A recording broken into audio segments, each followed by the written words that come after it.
the world the Lord is come. Let earth receive her King. Hi guys! Magandang gabi! Welcome sa aking YouTube channel, GOODMOODPH. Ngayong gabi po ay pupunta tayo ngayon sa Bulacan Esplanade. Samahan niyo ako dahil ito ang pinaka-mahabang food park dito sa Bulacan. Kaya naman, bye-bye! Malapit na po tayo sa Bulacan Esplanade. Pasensya na kayo sa helmet ko kasi medyo marami siyang gas-gas. Hindi siya medyo, marami talaga. Huwag niyo kalimutan mag-like at mag-subscribe! Hey! Travel Fan Vlog, Podcast, Random Trivias. Welcome to Good Mood PH! Sorry, it's DJ. So guys, malapit na tayo. No? Ito, konting kembot. Yan ang Christmas tree ng San Jose.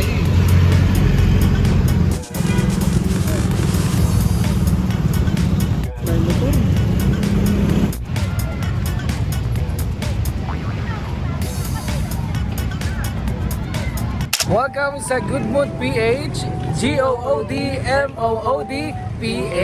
So andito na tayo ngayon sa San Jose del Monte, Bulacan, at ito po ang lugar. Actually yung likod po nito ay Esplanade, na kung saan dito po rin matatagpuan yung longest food park doon. Kung hindi tayo nagkakamali sa Bulacan daw. So, medyo matraffic lang yung papunta dito kasi yun nga holiday season and then probably nag-uwian na rin yung mga tao. Pero okay lang kasi sulit naman. Kasi tingnan mo naman yung sasalubong sa'yo. Pakita natin yung harap na seat.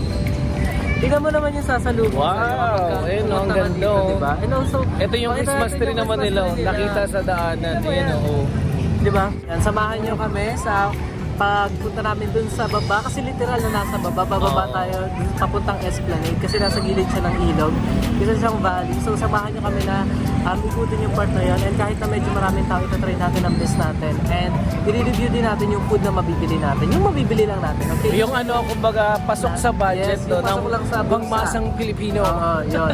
Pang college. Actually yung yung pagpunta namin dito na biglaan lang sobrang din. Biglaan parang talaga. Kaya tingnan natin kasi yung nag-trending budget. to Kung hindi nyo alam guys, nag-trending kasi to, itong Esplanade. So madalas naman kami nandito, pero hindi pa namin na-experience yung meron ng ganitong klaseng food park.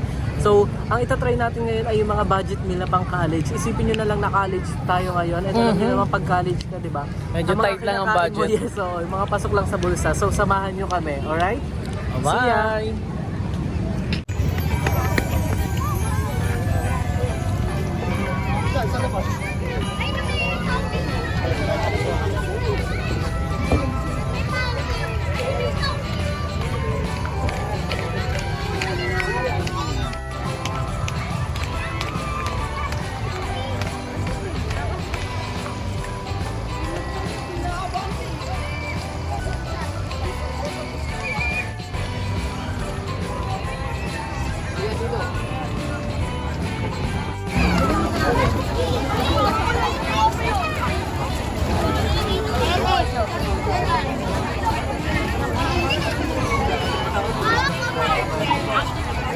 Sobrang haba ng ng pila.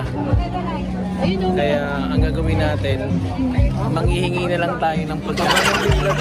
Haba ng pila. Haba ng pila dahil late na kami nakarating. Hindi na available yung ibang items. Kaya kailangan muna namin Mga maghanap. drinks na lang, yes.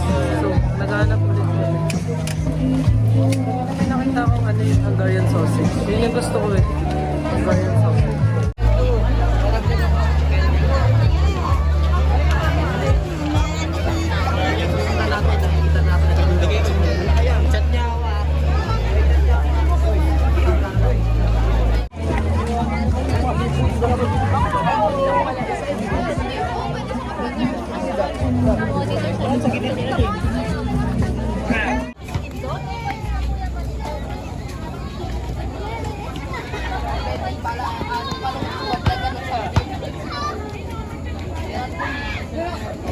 So, andito na kami sa pinakadulong part na ng food park. Nakatuwa kasi ang daming taon.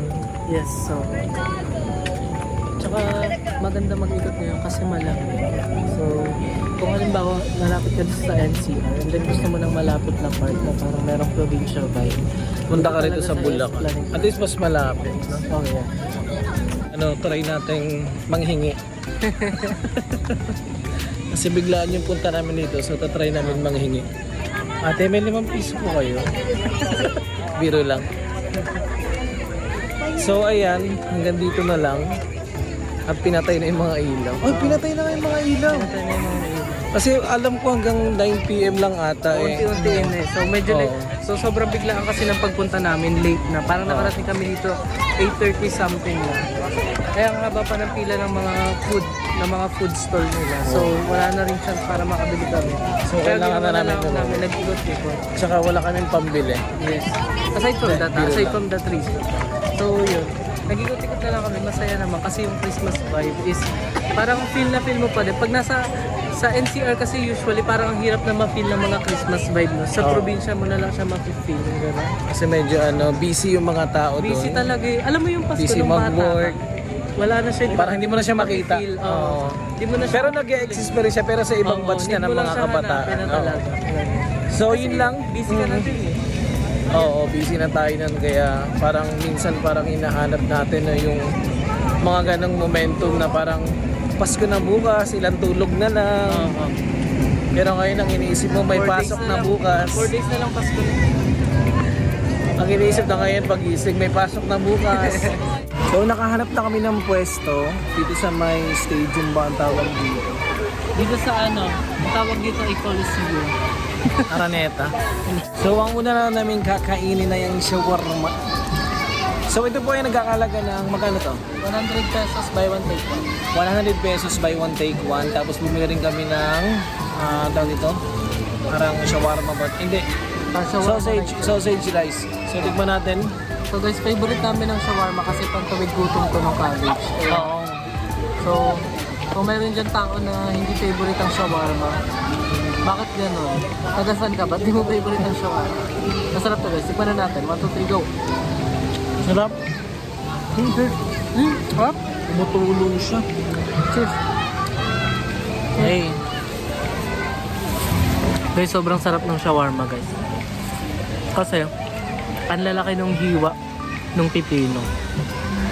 And yung ibang ingredients, sobrang sarap din. Kaya, Sulit din sa 100. di ba ang sarap niya? So, pag nasa food park ako guys, kami. So, obviously, di ba? Lahat naman kasi nung nasa food park, madalas mahaba yung pila. Ang ginagawa namin, tinitingnan namin kung ano yung mga food na madaling i-prepare.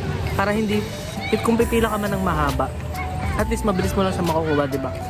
Kasi, mabilis lang ihahanda yung pagkain. Kagaya nito, naka-ready na kasi siya doon to kanina. Although yung gusto ko talaga is yung Hungarian sausage. Kaso sobrang haba ng pila kasi piniprito pa lang nila kung kailan na yung orderin. Which is okay din kasi masarap naman yun, di ba, pag mainit, di ba? Pero, eto kasi, so nagmamadali na tayo. Feeling ko magsasara na din yung, yung park. And, yun malapit na rin kasi sa 9. Yung kasi yung sabi ng luto. Kaya, tumulong ako dun. Sabi ko, ma'am, excuse me, Jason, new hire. Sabi kong gano'n. Ako pa yung new hire niya, taga Caloocan. Sarap siya.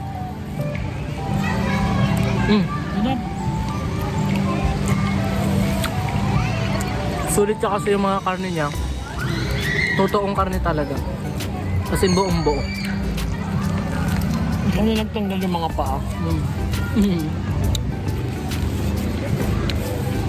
So, sobrang tough nitong year na to para sa amin. And since Christmas season naman ngayon, parang nag-take kami ng parang promise sa mga sarili namin na i-enjoy namin tong Pasko na to. And we'll be looking forward for the year 2026 kasi etong 2025 super tough talaga siya para sa amin financially, emotionally. So sobrang daming nangyari. Which is normal naman. Ganun naman talaga pag adult ka. Di ba? Mga normal yan na pinagdadaanan. So sa susunod na pagdadaanan natin siya, alam na natin yung gagawin, di ba? Kasi may lesson learned naman ni kada experience eh. Kaya yun yung ginagawa namin ngayon. Ini-enjoy namin yung Christmas season. And kasi once a year lang naman and lilipas din to. And then pagdating ng January, back to work na ulit.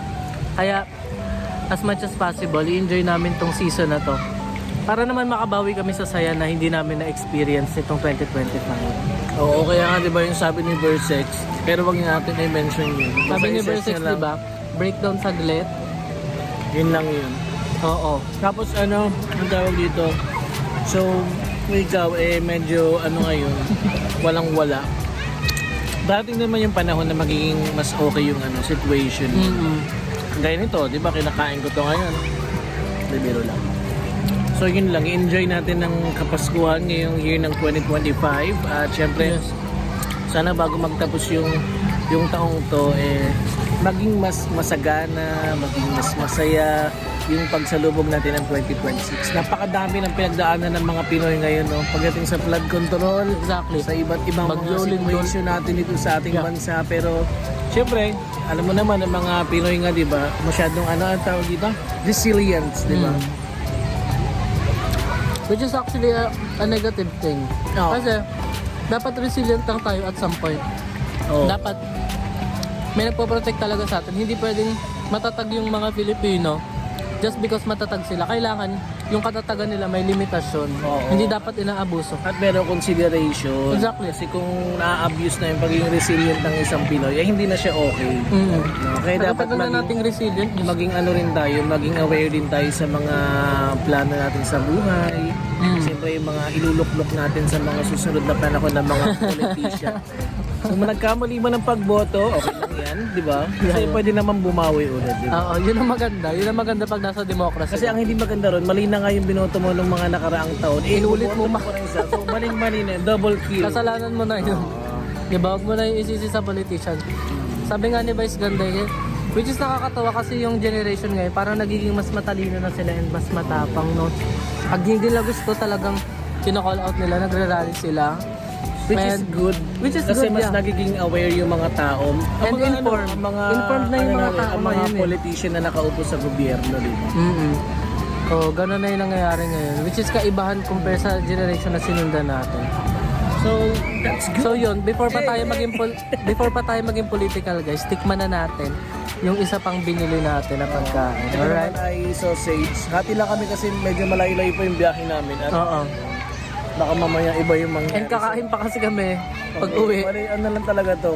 Parang biglaan. Itikman natin ngayon itong binili naman namin na kakahalaga ng 99 pesos. Yes. Ito pa ay sausage with egg and may kanin. Parang naging Korean vlogger bowl. naman.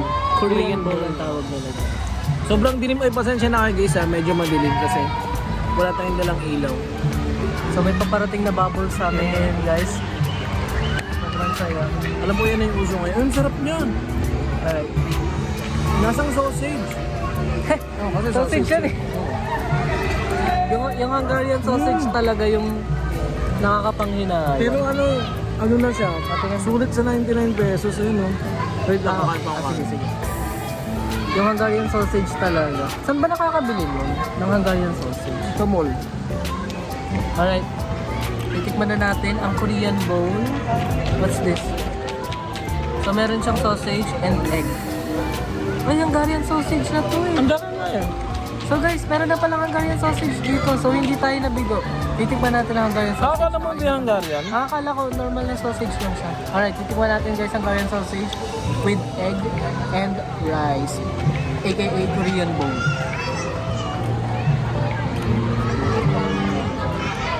Sobrang sarap. Sulit na sulit siya guys.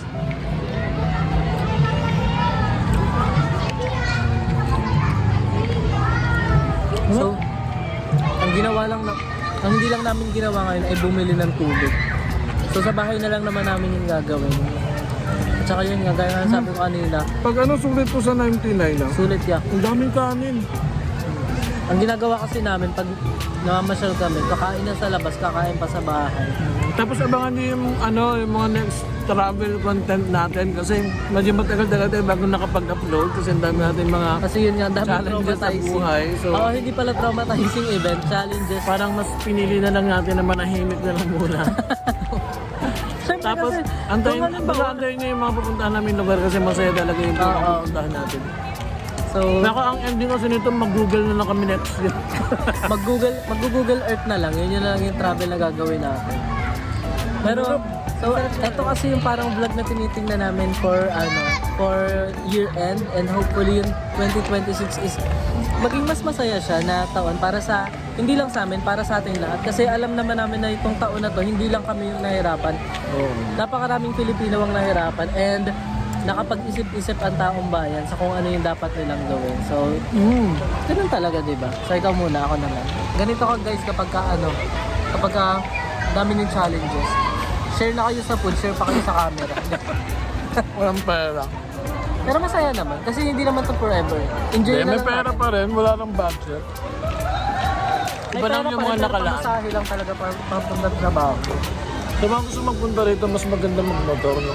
Kasi medyo malayo-layo din. Kaya kami, nakamotor kami pupunta rito.